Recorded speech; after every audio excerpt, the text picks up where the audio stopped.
বালু উত্তোলন বা অন্যান্য যেসব কারণে নদী তীর ক্ষতিগ্রস্ত হয়, নদী ভাঙ্গন ত্বরান্বিত হয়, এই ব্যাপারে কঠোর ব্যবস্থা নেওয়ার জন্য আমি পানি সম্পদ মন্ত্রীকে ইতিমধ্যেই বলেছি।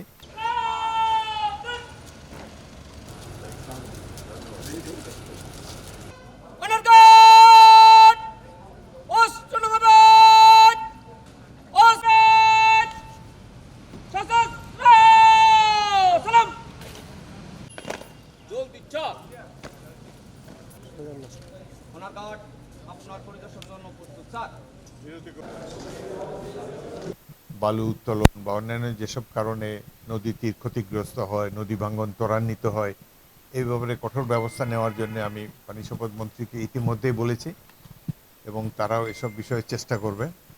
মাদকের ব্যাপারে আমরা খুবই কঠোর হব ইনশাল্লাহ। ইতিমধ্যে আমার নির্বাচনী এলাকায় যে সবচাইতে বড় মাদকের যে গডফাদার, তাকে পুলিশ গ্রেফতার করেছে। আমি আশা করব ভোলা এবং অন্যান্য অঞ্চলে এই যে মাদকের বিস্তার রোধ করার জন্য পুলিশ কার্যকর ভূমিকা নেবে। এ ব্যাপারে ভোলার পুলিশ সুপারকেও আমি বলেছি, তারা এই ব্যাপারে ব্যবস্থা নেবে। এই মাদক সর্বগ্রাসী একটি ব্যাধি, এটি আমাদের জাতির স্বার্থে দূর করা উচিত। এবং ভোলার যে আমরা ইতিমধ্যে সংসদেও প্রধানমন্ত্রী বলেছেন বা বরিশালে ওখানে বলেছেন যে ভোলা বরিশাল সেতুর জন্য তিনি চেষ্টা করবেন। আমরা সর্বাত্মক চেষ্টা করব। স্পিকারের কোনো ক্ষমতা নাই, তবুও আমরা সংসদ সদস্য, মন্ত্রী, তাদেরকে ইনফ্লুয়েন্স করতে পারবো যে আপনারা ভোলা দেশের অত্যন্ত সমৃদ্ধ একটি জেলা, এখানে গ্যাসের সবচাইতে বড় রিজার্ভ এখানে রয়েছে। তারপরে ঢাকার লোকেরা যে ইলিশ মাছ খায়, ধান, খাদ্যশস্য এই জেলা উদ্বৃত্ত, এবং বাংলাদেশের আমি মনে করি সবচেয়ে সমৃদ্ধ জেলা হলো ভোলা।